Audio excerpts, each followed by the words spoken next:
میری 2 سال کی بچی ہے، موبائل آج کل بچے کہاں مانتے ہیں، لیکن ہم نے موبائل، ٹھیک ہے بچے لے رہے موبائل، لیکن موبائل کو مجبوری بنا دینا۔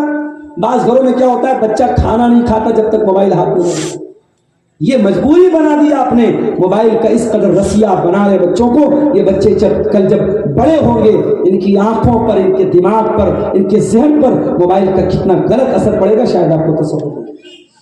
کبھی آپ غور کیجئے گا، یہ چھوٹے بچے جو کارٹون دیکھتے ہیں، ہمیں لگتا ہے یار وہ تو یوٹیوب پر کارٹون دیکھ رہا ہے، وہ تو یوٹیوب پر بچوں کا پروگرام دیکھ رہے ہیں۔ کبھی غور کیجئے گا، یوٹیوب پر آنے والے بچوں کے کارکرم میں، بچوں کے کارٹون میں بھی بہت خوبصورتی کے ساتھ سلو پوائزن، دھیرے دھیرے آپ کے بچوں اور بچیوں کو زہر دیا جا رہا ہے۔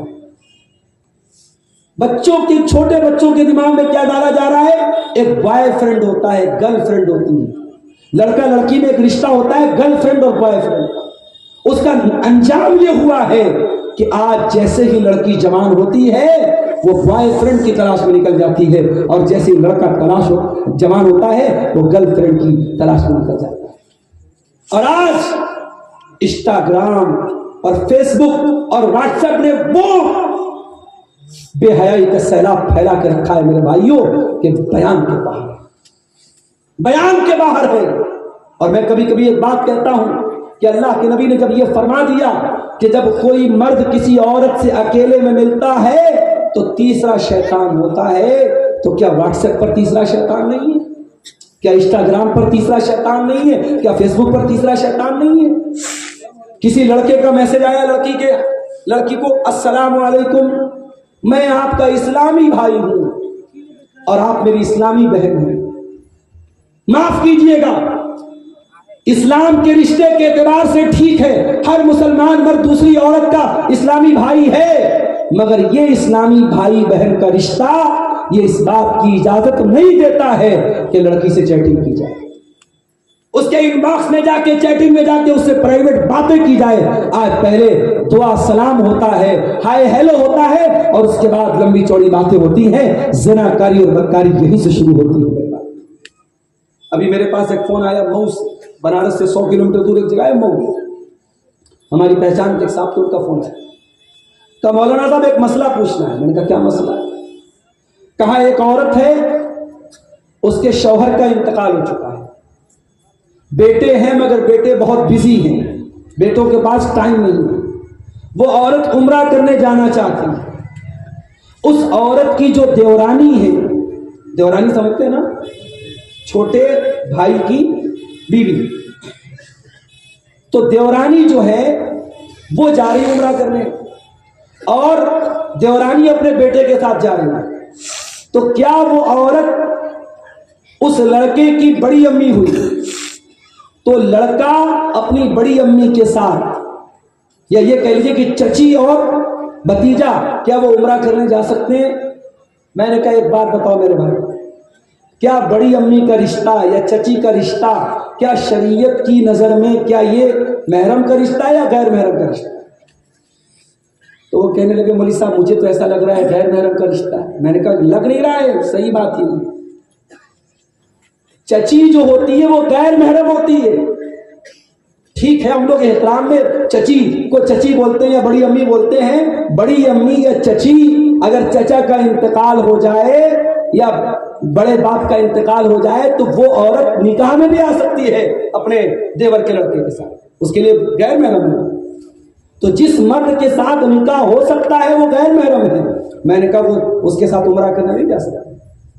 تو کہنے لگے مولوی صاحب یہ مسئلہ ہم نے اپنے علاقے کے بہت بڑے عالم شیخ اسد اعظمی حفظہ اللہ سے پوچھا تھا، جو ہمارے بھی استاذ لگتے ہیں۔ تو میں نے کہا جب آپ نے اتنے بڑے عالم سے یہ مسئلہ پوچھا تو پھر آپ نے مجھ سے کیوں پوچھا؟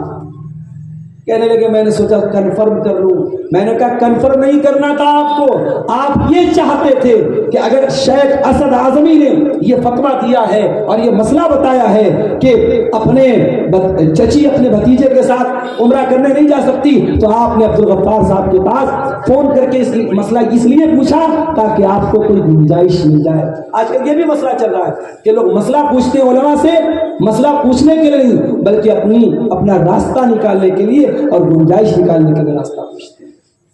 میرے بھائیوں، اپنے گھروں میں محرم غیر محرم کا فرق کیجیے۔ کتنے گھروں میں آج محرم غیر محرم کا کوئی فرق نہیں۔ جیجا اپنی سالی کو لے کے گھوم رہا ہے بائک سے، دیور اپنی بھابھی کے ساتھ مٹر گشتی کر رہی ہے، بائک پر گھوم رہی ہے اور ادھر ادھر تفریح کرنے جا رہی ہے۔ کیا آپ کو نہیں معلوم کہ دیور بھابھی کا رشتہ کیسا ہے؟ اللہ کے نبی نے دیور کو بھابھی کے لیے موت قرار دیا، اللہ کے نبی نے جیجا کو سالی کے لیے موت قرار دیا ہے۔ اور معاف کرنا، جس طریقے سے آپ اپنی جوان بیٹیوں کو اپنے گاؤں کے جوان لڑکوں سے پردہ کراتے ہیں، اس کے خالہ کے لڑکوں سے، اس کے ماموں کے لڑکوں سے، اس کے چاچا کے لڑکوں سے، اس کے تایا کے لڑکوں سے بھی پردہ کرائیے۔ یہ رشتے بھی آپ کی جوان بیٹی کے لیے غیر محرم ہیں۔ جو رشتے غیر محرم ہیں، آپ کی جوان بیٹی کو ان سے پردہ کرنا چاہیے۔ آج حالات بہت برے ہیں۔ کل رات میں میرا پروگرام تھا مبارک پور کا علاقہ، مولانا سفی الرحمان مبارک پوری کے گاؤں میں، حسین آباد میں میرا پروگرام تھا۔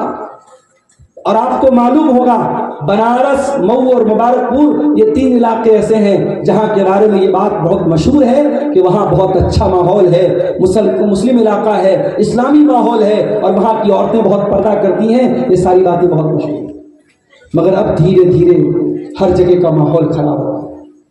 میں کار سے جا رہا تھا بنارس سے مبارک پور، راستے میں جب مبارک پور پہنچنے والا تھا، دیکھا ہماری کار کے آگے ایک اور کار جا رہی ہے، اور اس کار میں، وہ کار آج کل جو چلی نا جس میں اوپر کا حصہ کھول دیتے، اس کو اوپن روف والی کار بولتے ہیں، اوپن روف والی کار تھی، اس کی چھت کو کھولا گیا اور 3-4 برقع نشین لڑکیاں اس میں سے کھڑی ہو کر کے سیلفی لے رہی ہیں اور اپنا کھڑی ہو کر کے موج مستی کر رہی ہیں اور جا رہی ہیں اور پورے زمانے کو دکھا رہی ہیں کہ ہم نقاب میں تو ہیں، مگر یہ نقاب ہمیں پردے میں رکھنے کے لیے نہیں ہے۔ ہم نقاب میں رہ کر کے بھی مٹر گشتی کرتی ہیں، ہم نقاب میں رہ کر کے بھی بے حیائی کرتی ہیں۔ میرے پیارے ساتھیوں، اسی لیے میں کہتا ہوں کہ مسلمان عورت کو صرف نقاب پہنا دینا یہ کافی نہیں ہے، آپ کو تربیت کرنی پڑے گی، آپ کو سکھانا پڑے گا اپنی بچیوں کو کہ تو نقاب کیوں پہنتی ہے، تجھے نقاب پہننے کا حکم کیوں دیا گیا۔